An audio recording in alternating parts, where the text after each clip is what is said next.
Any questions so far? This is going to be great, believe me. All right, we're just going to break the ice with my first presentation. And I'm going to talk about an introduction. Believe it or not, we're going to talk about an introduction to evidence-based clinical practice, types of studies, and PICO. So we're 3 minutes ahead of schedule. Again, as I reminded you, feel free to leave. I don't feel offended. Leave your chair, get some coffee, come back while I'm talking. That's fine with me. If you want to visit the toilet, if you can handle it, try to handle it. If you can't, خلاص يعني I don't feel offended if you leave the room, but يعني at least if you're within this area, you can just grab coffee, cakes, snacks, وكذا. Because the next time you're going to leave, this room is at 11. So just imagine you're going to watch a 2-hour movie. It's very challenging, sir. All right.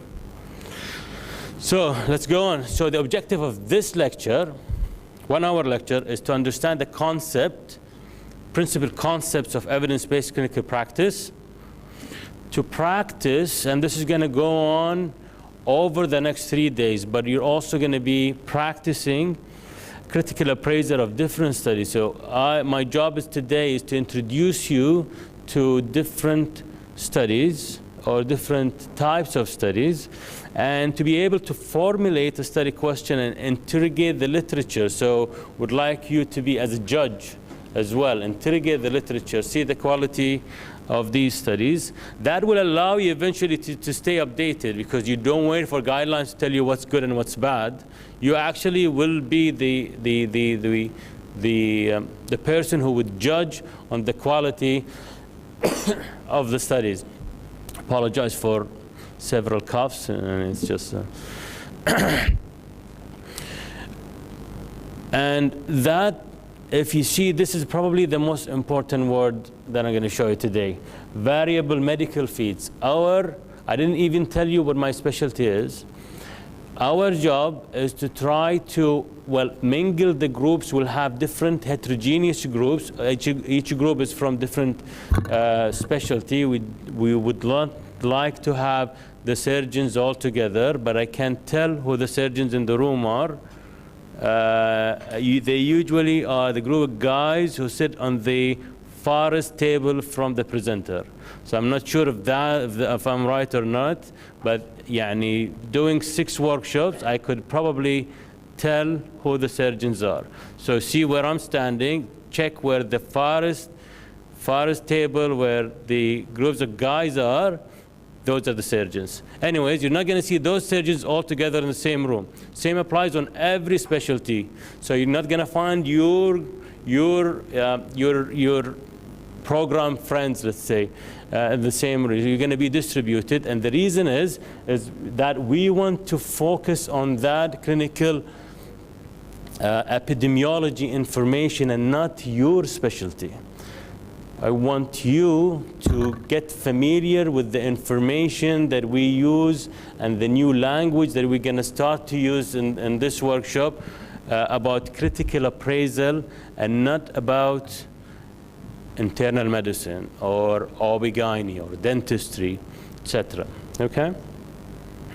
We'll touch on that, but it's not the main focus of the workshop. So my job today is not to make you panic.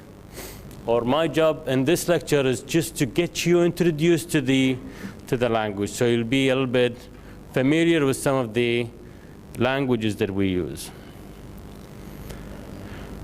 So, trying to simplify it even more, evidence-based clinical practice has an anatomy, has a constitution or composition, and has a physiology, has some ways that those parts of it will integrate with each other.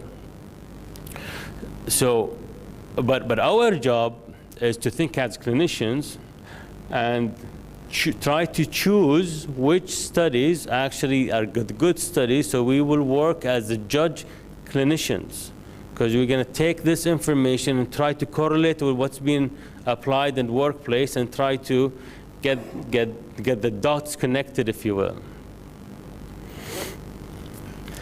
the constitution, or the composition of evidence-based clinical practice, all is within, it lies within the protocol of any study. So if you're reading a study, you would like to know what are actually the components of this study, you're going to find it all in the protocol of the study.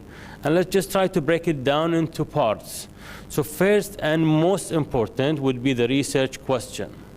Research question, and we'll focus more in the next slides on research question, is what is to be addressed? What is to be answered? And why we would like to answer this question as researchers, clinicians, trying to think, taking the process of the researcher, why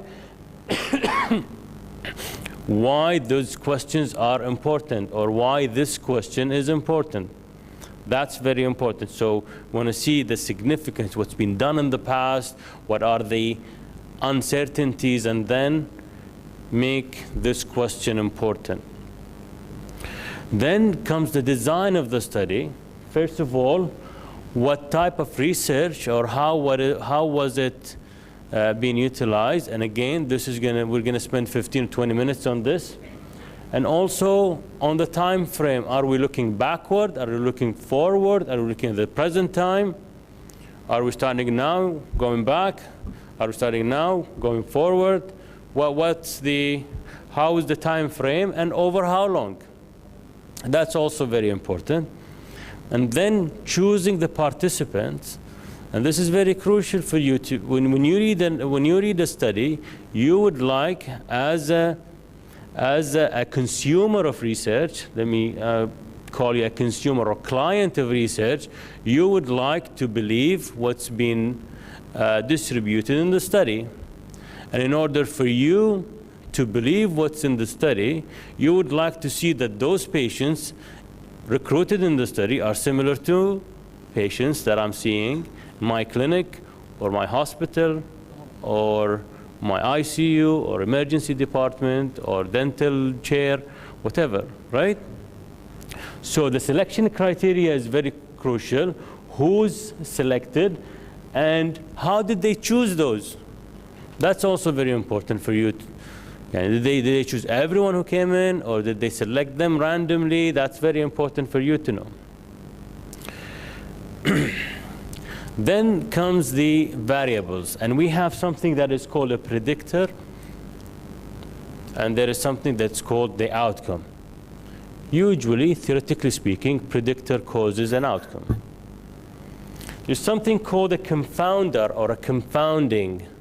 Confounder or a confounding means that it's actually something that is related to the predictor somehow, and also causes the outcome, with the textbook example being coffee and heart disease. What do you think is the confounder? Bravo alaikum. So this is the typical example that we usually use. Coffee drinkers, and we're going to learn more probably from the example that Yasmin is going to tell us, but coffee is not supposed to cause heart disease unless you smoke. And those who smoke are very well known to drink more coffee. So drinking more coffee does not cause heart disease. Actually, the smoking that comes with coffee drinking. So that's the confounder. You have to be aware of confounders, because we're going to get to this also again during the course of this lecture. And probably the least important thing for you at this level is to worry about statistical issues. So with every successful researcher, there should be a good biostatistician.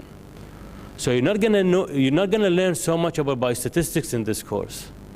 You're not going to know about mean and median and standardization. I'm not going to talk about these things so much. But you need to know that there are also statistical issues about the sample size. Who chooses that? So is 100 enough? Is 1,000 enough? Is 10,000 enough? Someone has to answer that question. So the sample size and the analytic method. How was it? How was the data analyzed? That's also extremely important for you to know. But it's not entirely your job to know this information. It's probably a biostatistician. But you may want to know a little bit of background of this, and that's what we're going to touch on. We're not going to teach you much of biostatistics. We're going to touch on it, so you'll have a little bit of background on how that language is probably being used or misused. So let's start with a research question. A very extremely important, and I apologize from those who don't speak Arabic. We'll try to translate. Extremely important for the question to pass a very rapid question in your mind, or a very rapid test in your mind that says, so what? So, if you see a study and the study is not important to you, just going to throw it away. You're not going to focus on it. So what? Doesn't change practice. Doesn't have much influence. The question is not that important. So I'm not interested to apply it, or I'm not interested even to read the study. So khair ya tair, or so what, means that it has to pass through this rapid test. So what? What am I going to learn from this study? The question is not important to me. So if it passes this rapid test, it is important to you. So you have to stay a little bit more one step before you read into the study. I'm sorry. And the question has to have some sort of 5 qualities within them that has to. So if it meets those 5 qualities within an acronym of FINER, those 5 qualities, if they pass those 5 qualities, might be interesting more to read the study. So I'll give you the first one. Feasible. To have FINER, feasible is the first one. So if the study is doable in my practice, so maybe I'll read about it more, or the research question is important to me now. So because it's doable, I can do it, it's feasible, we can afford it, patients can pay for it, or the ministry can fund it, etc. So feasibility. And let's think about the qualities of the research question. So what would I stand for? What do you think? Wow. All of you said interesting in your brain, and I can tell. So interesting, بالضبط, feasible, interesting, and stands for what? Come on guys, يعني العادة by N يعني شوية things were mellow, يعني you can talk. N is صح, new. Someone said it. ما حد بس okay, someone said it. New, novel. Right. So feasible, interesting, new or novel. What else? E, very important. You have to. Ethical, ethical. So it has to be ethical for a question to be. So what would I do? Why would I read a study that talks about alcohol intake saving lives? مثلا. Not important, because I'm not going to apply it on my patients. I'm not going to go and advertise alcohol. So why would I read the study? So ethical, because my religion doesn't allow me to do so. And the last and probably the most important thing are relevant. صح, and I heard it. So in my brain, okay. But relevant has to be related to what I'm doing. And if I'm cardiologist, I'm not going to read something about dentistry and then just going to keep going, right? Because it's not relevant to what I do. So it has to be relevant to your clinical practice. You're not going to do a journal club for obstetricians about it could be about مثلا ortho, something within ortho, right? So it doesn't make sense. So it has to be relevant.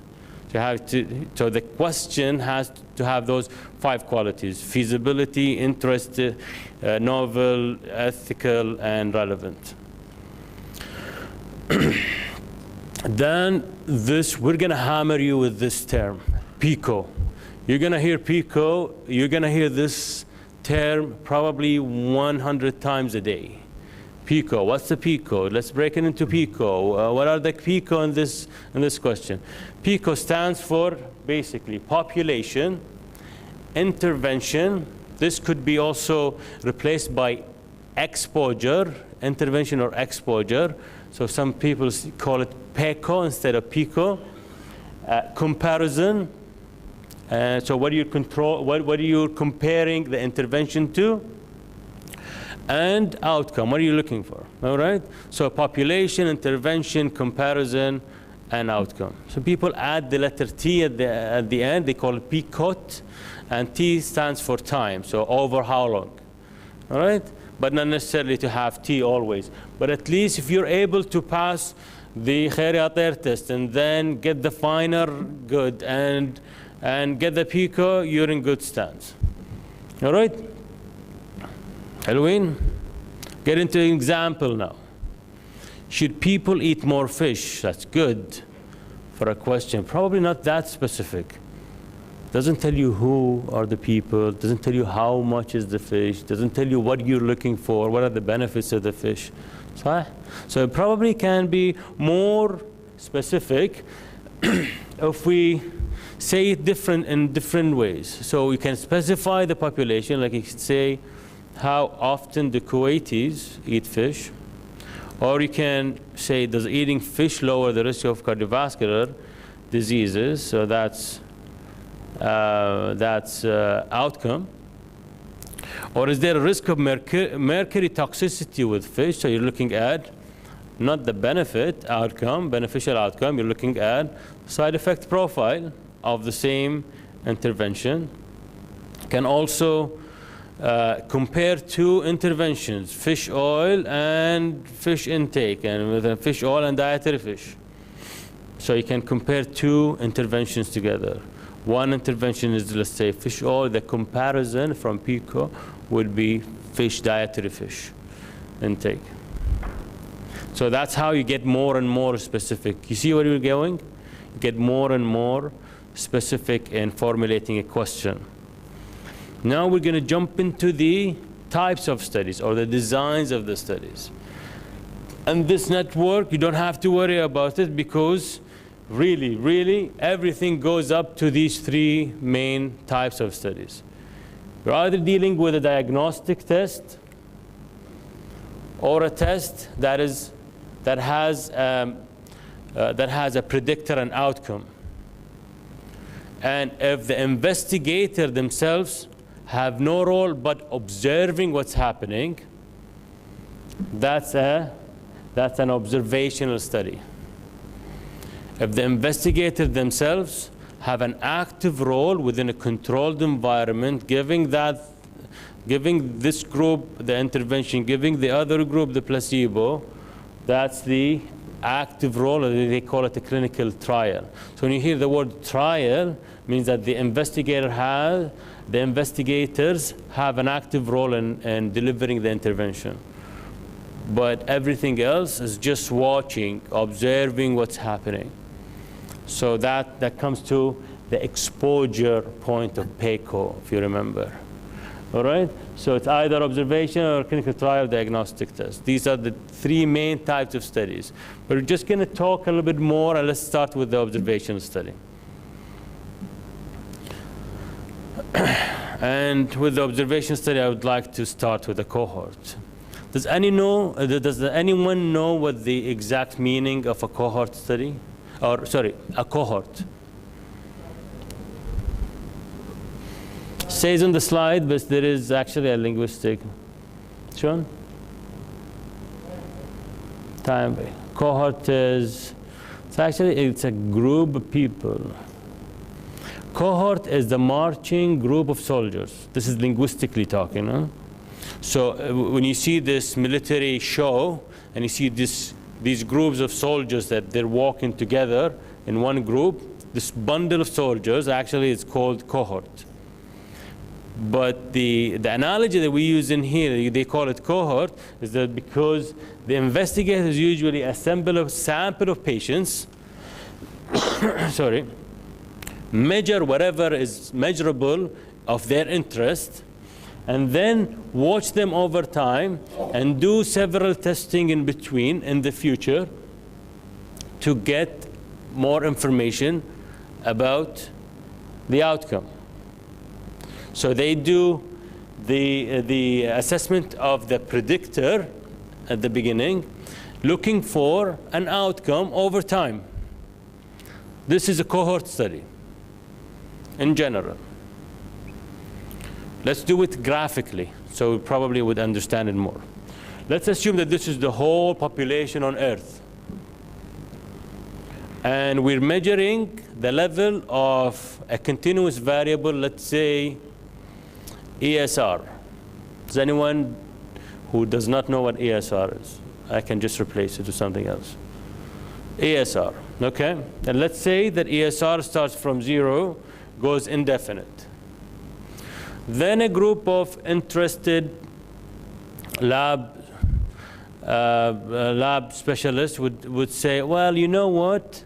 Just going to draw a line. Below that line, the test will be negative, and above that line, the test will be positive. So let's say that they draw this line in here. So they turn it from shades into black and white. So say if the ESR is high, so that means that there is a risk factor. And if the ESR is low, based on the line that they've drawn, they're going to say, well, the patient does not have a risk factor. Okay? And this is all at present time. So starting now, anyone who gets an ESR below 20 is safe. It does not have a risk factor. Anyone who has an ESR of more than 20 is not safe. They're at risk of developing our hypothetical outcome. Okay? And then they watch over these patients throughout the future, with the hypothesis that those who have more risk factor will develop a disease, and those who have no risk factor will be healthy. Okay? So this is a cohort study. Risk factor will cause a disease, no risk factor will cause no disease. Okay? So this is a cohort study. So what are the good things about having a cohort study? Or what are the advantages of cohort study? What do you think the advantages are?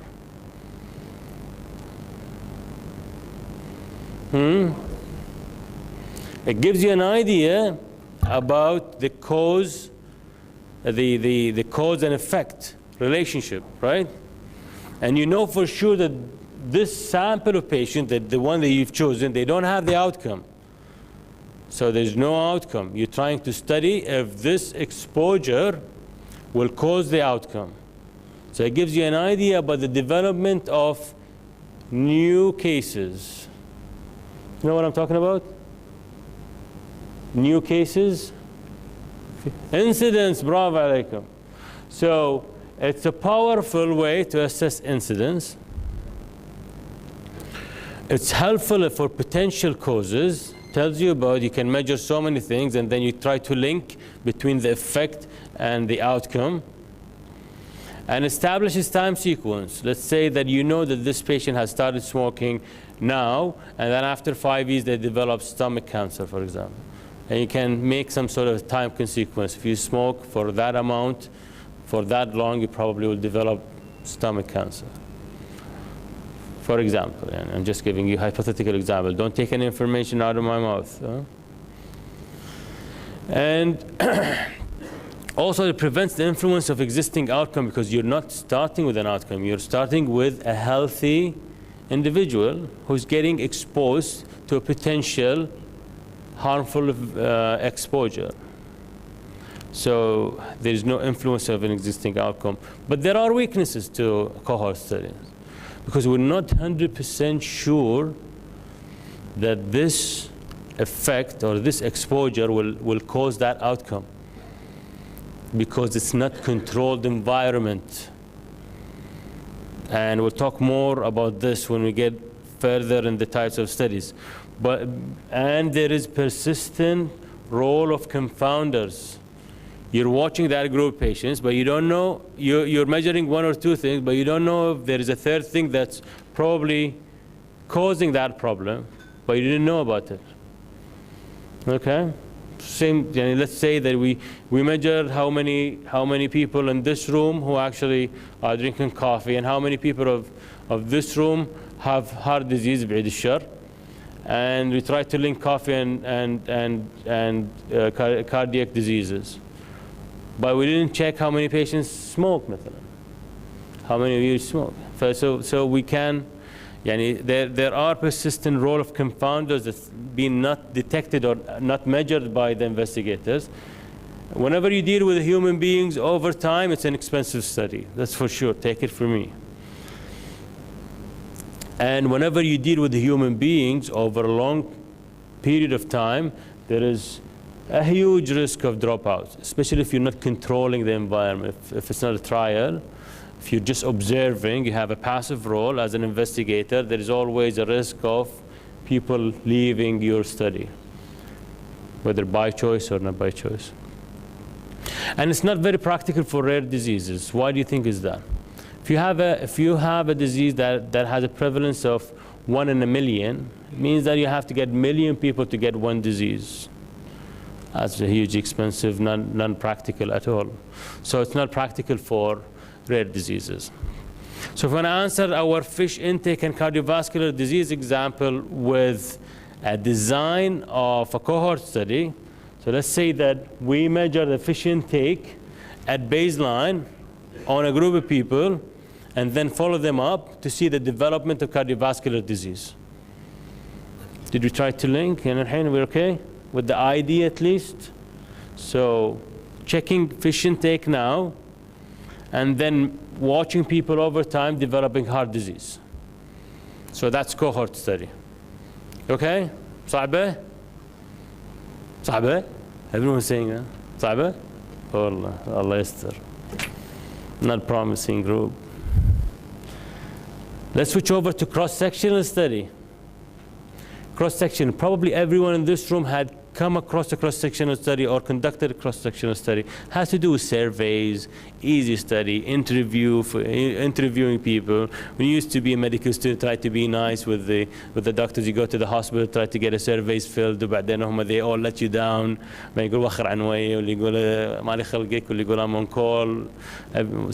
Some people give polite answers, but most of them they're not to medical students.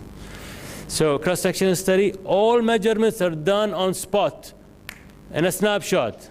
This is cross-sectional study.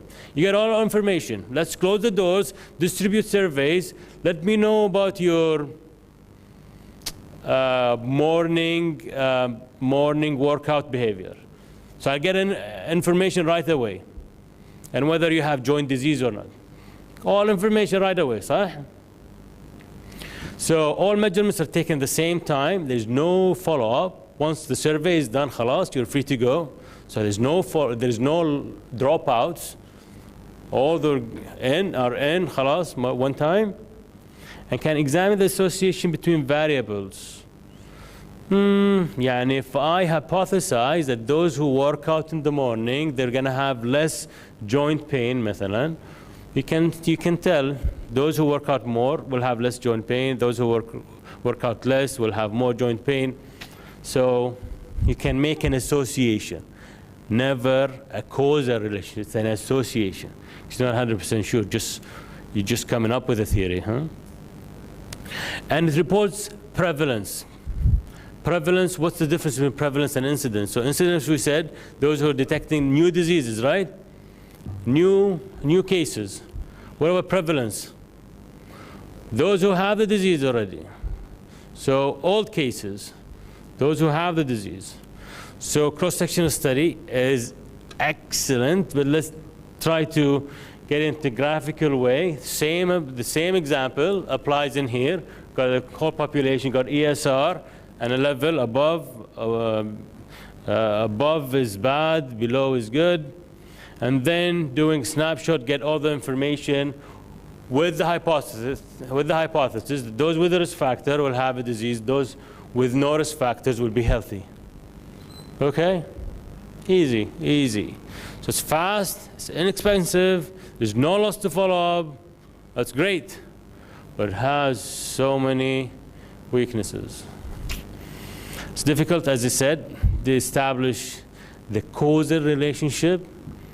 You're postulating a hypothesis, but you can never be sure that this causes that. It's impractical for rare diseases. Same thing applies to cohort studies. We say that we need 1 million people to detect one case, so there's no way they're going to run a survey to look for something rare. And it's limited information of prognosis and history. I'm only asking you questions about now. There will be much limited information to get information from you about the past, and in terms of blood tests, what happened to you in the past, or the future, what's going to happen to you, follow-up. There's no follow-up. It's just now, okay? So to answer the same question with a different study type, like cross-sectional study, patients are interviewed or surveyed about their fish intake and cardiovascular disease, and try to make that link that those who eat more fish will be healthier, kind of thing. All right, so if I want to give you two words and you put them in here, you see the cohort has to do with incidence and cross-sectional has to do with prevalence. If we say for incidence, would it be the number of people who get the disease or have the disease? Get the disease? Incidence. Get the disease, bravo. Have the disease would be prevalence, right? Bravo, alaikum. All right, so moving on, case control study, good in time, is to investigate the cause of rare diseases. Case control equals rare disease. There's nothing more you can do about it. Case control is almost useless nowadays, except in the case of rare diseases. No person will see مثلا cardiovascular disease study in a case control style, because it's not rare. But if you have a genetic disease that is very rare, probably want to look at case control study. It's done usually by conducting a case series of patients to identify risk factors. And there's always a control group to compare with. Sorry. And case control is always retrospective. You always start now, going backward. Let's take it graphically again. So at the present time, let's say that you've got two large populations. From these two large populations, you take a sample of cases and sample of controls. And within these samples, you go backward. You go to the past to see about the exposure of your postulated risk factor, or the researcher's postulated risk factor. Okay, so that's case control. It's fast and expensive. Can do it. It's almost like a chart review. Case control can be like a chart review. It's fast and expensive. There is high yield of information for few patients. Let's say you got a group of 50 cystic fibrosis patients. What are the chances you're going to see 50 cystic fibrosis patients in your lifetime? Very nil, right? But if you have information about few patients, that's very powerful information in the literature in rare diseases. And also for those diseases who take so long to develop, you wouldn't wait for them to develop, because that's going to be huge expensive. You get those who have the disease. Okay, let's say,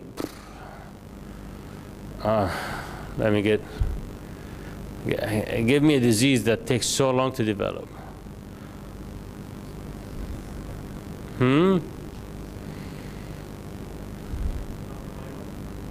Sarcomylo, شنو؟ اسمه؟ Let's say myosarcoma. Someone said myosarcoma. So myosarcoma, you know, that develops. It's a rare disease and it takes so long to evolve. develop. You wouldn't wait for it to develop because it's going to be hugely expensive waiting for a patient to develop a bad disease. So you actually pick up the patients with the existing disease and you compare them to controls, going backward in their history and get more information and test the hypothesis. However, there's always this risk of missing information. Because you wouldn't imagine, you're not designing a study now to look at the information 20 years from now. Right? So you can imagine, okay, let's get the ESR level of all of our leiomyosarcoma, for example. You would imagine that some of them did not have an ESR done 5 years ago, مثلا. So there is this huge risk of missing information. Missing information is probably the most powerful thing that would destroy the quality of a study, missing information. And you wouldn't be able to get new disease or existing disease because you're actually starting with diseases. So there's no prevalence or incidence. And there is only one outcome, which is the disease. And as I said, there are risks of bias. One of them is recall bias. If you ask people about their habits 10 years ago, they would probably not be very accurate about that. And you're making an assumption that these are two different populations, the ones with the disease and the ones without the disease. Probably they have so much similarity except for the disease. So that assumption also needs to be revised. So again, going back to our table, answering the same question where the case control study would be starting with cases of cardiovascular disease and cases without cardiovascular disease, both being asked about their fish intake. So, case control study, you start with the disease. All right, people are starting to doze off, I can say, and I can tell from their eyes drooping. Now we're going to finish with randomized controlled trials. RCTs, you're going to hear so much about them during the course, but they're simple to explain, hard to implement. You choose a sample from the population, you randomize into either an intervention group or a placebo or non-intervention group, hoping that those who receive the intervention will get a benefit. This is an RCT. This is a trial in a randomized fashion. RCT, as you remember, the investigator has an active role. They apply the intervention, and it's best way to demonstrate causality, and the reason is because of this powerful quality of randomization, which actually eliminates confounding. So if you remember when we talked about a cohort study, we said that there is a risk of confounders. Sorry, randomization in a trial will kill confounding. All right. So if you want to destroy confounding, you just distribute the confounder between the two groups. So in a randomized fashion, the confounders will be distributed between two groups. There is also an optional quality of blinding. We'll talk about this more, but also has an add to it. But as I said, hard to implement, expensive. There's another question. There are potential harms. You're applying an intervention hoping that's going to be beneficial. So you don't know in which direction the intervention will go. And it's not very applicable to every clinical scenario or every question. Surgery, for example, is the example that we usually use. You can't randomize people to do different types of surgeries with two different surgeons. It's a little bit hard to implement. So randomizing people to take either fish or no fish or placebo, something else, and follow up for cardiovascular disease. This is an RCT how to answer. You can see from one question you can answer it by different modalities. Each one of them has advantages and disadvantages. So let me just skip over a few things that we're going to cover over the course of the workshop. And let me stop in here, because I see the level of energy is starting to run away from the room. We do critical appraisal every day. You do critical appraisal every day. By we, I mean everyone. We do critical appraisal every day. This is a time of Wataniya, and it was 2009, يمكن, something like that. I opened my Twitter, and there was this question. Apologize again for those who don't speak Arabic, but let me magnify and translate. So this is a survey. Please tell us who is the #1 singer in Kuwait. #1 is Awad Dukhi, #2 is Abdul Karim Abdul Qadir, #3 is Abdul Rawashid, 4, etc. But let's focus on the first 3 options. Now with the show of hands, I want you to tell me, not your choice, because I don't care about your choice. I want you to tell me what would you expect to rank as #1? What would you expect the people to say? All right, so is this a predictable answer, or la wallah, let me wait and find out. Maybe I'm interested to know what people think. So if you think that Awad Dukhi will win the first place, show me your hand. Okay, few minorities. If you think Abdul Karim Abdul Qadir will win the first place, show me your hand. Okay, again, there are a few choices. And if you think Abdullah Rawashid is going to win this, show me your hand. So you can see, 90% of the room and the other 10% split between the first 2 options. Now I need you to tell me, why did you think Abdullah Rawashid will win the survey? Well, not because it's your preferred choice. I want you to tell me something else. تفضل.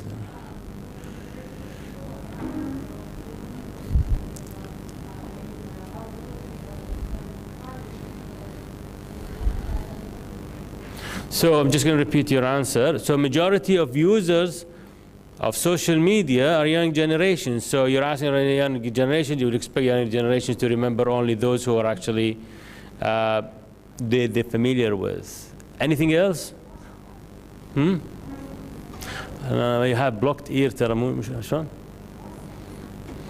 More songs.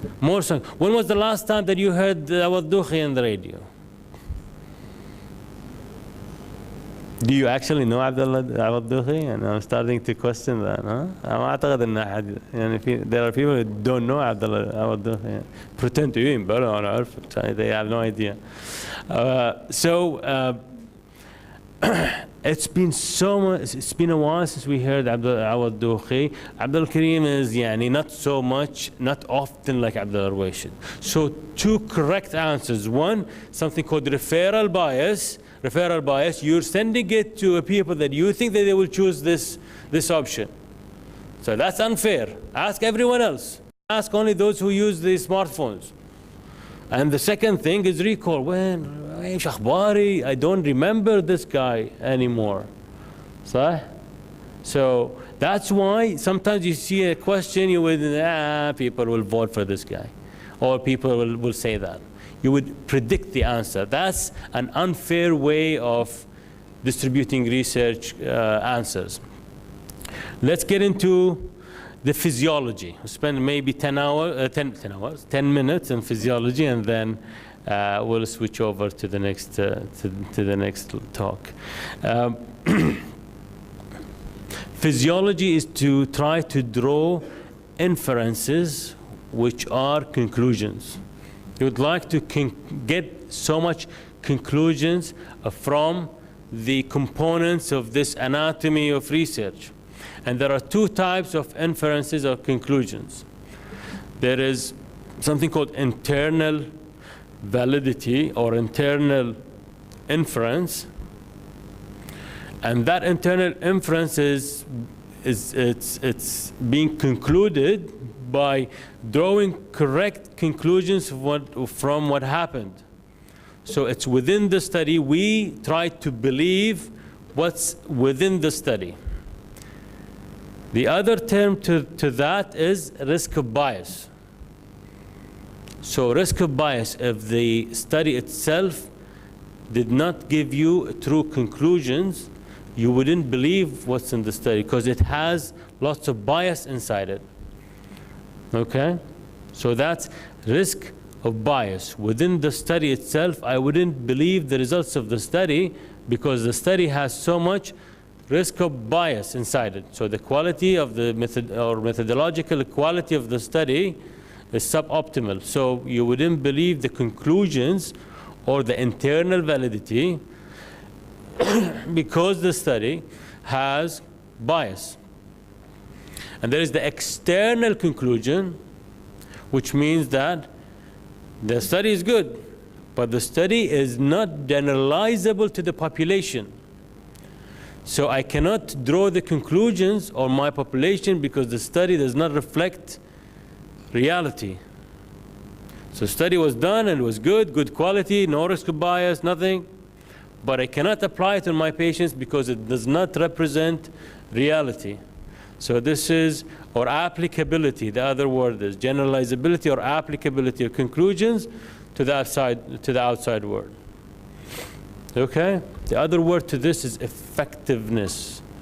There's efficacy, there's effectiveness. Effectiveness is real world studies. Okay? So let's try to get it into a graphic way. They usually start, researchers, they will start a design and implementation with the research question, and then they do what? They plan or design the study.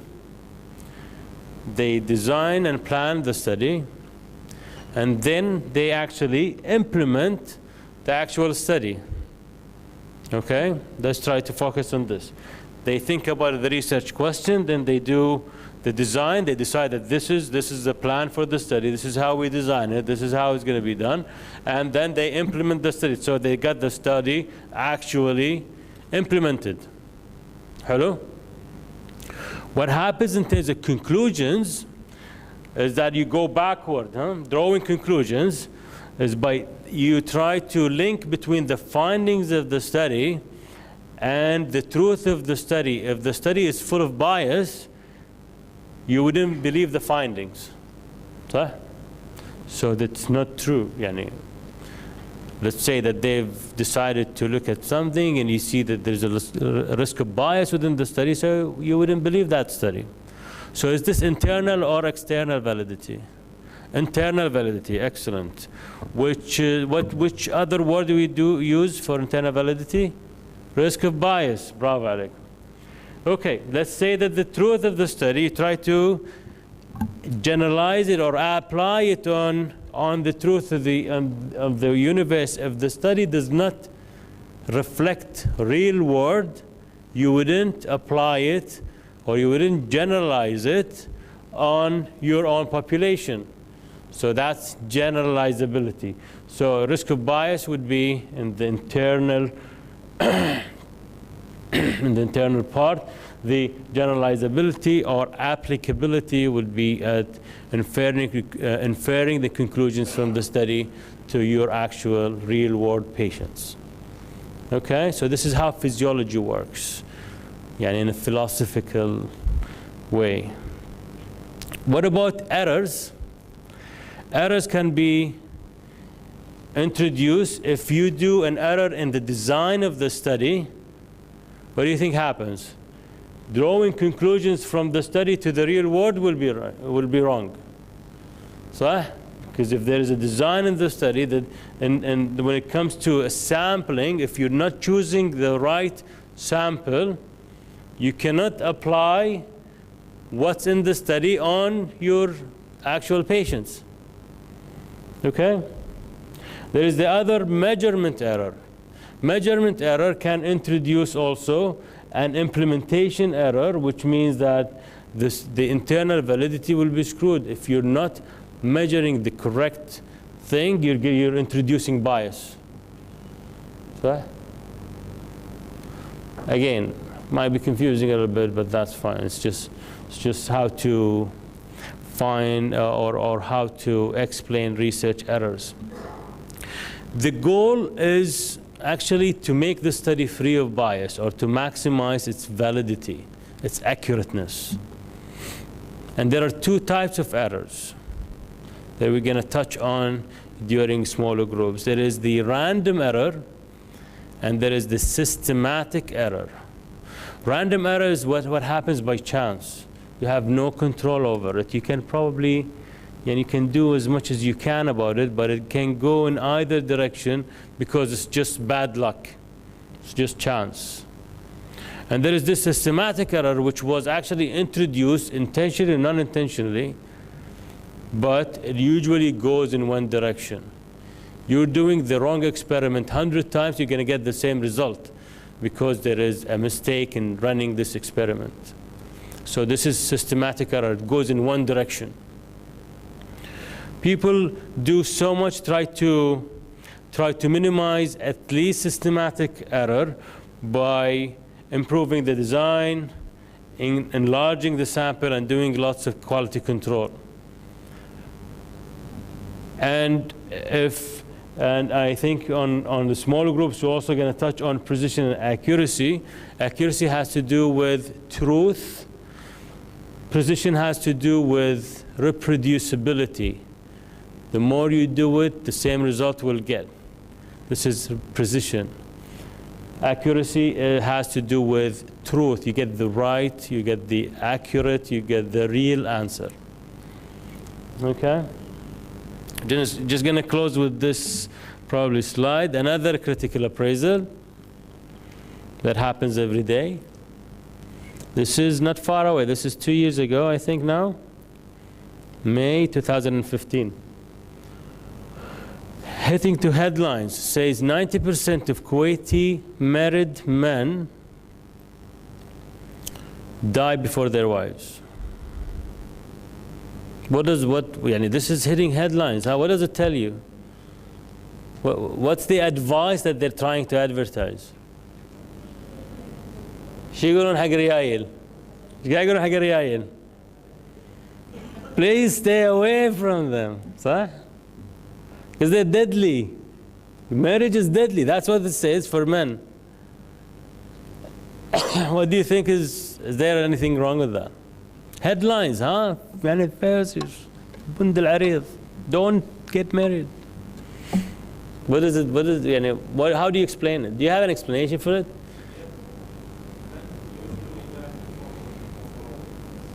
That's true to a certain, yeah.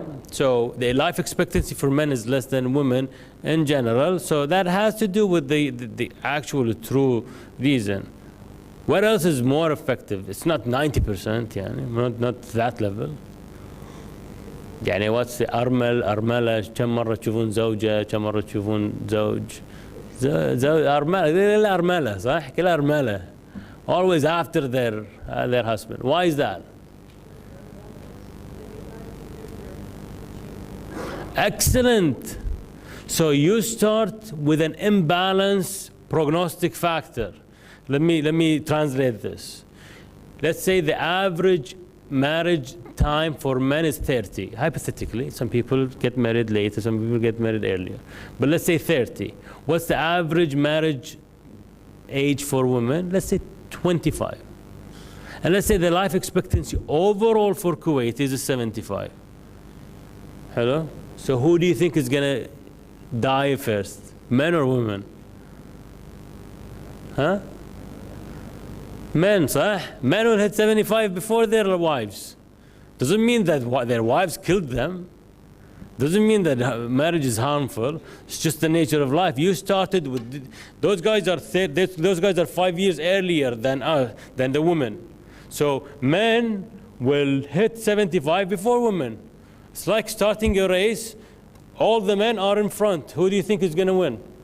All the men, or 90% of the men. Very few men will be extraordinary to get in front of men, or to die before them. In our example, unfortunately. So it's a very true thing that 90% of people die before their wives because they get married older than them. Okay, so critical appraiser every day, huh? She's seeing the headlines. Crap. All right. So conclusion so far, we're good with time. Always start with the question. Know the finer. Know the PICO. That's very crucial. Choose the representative sample is also important. Surveys are fast and expensive, but not perfect. There's always this recall bias. Surveys are subjective. They give inaccurate responses. Overall, any research question or study should be feasible and practical and should not cause misleading conclusions. Thank you for your listening. I got maybe two questions.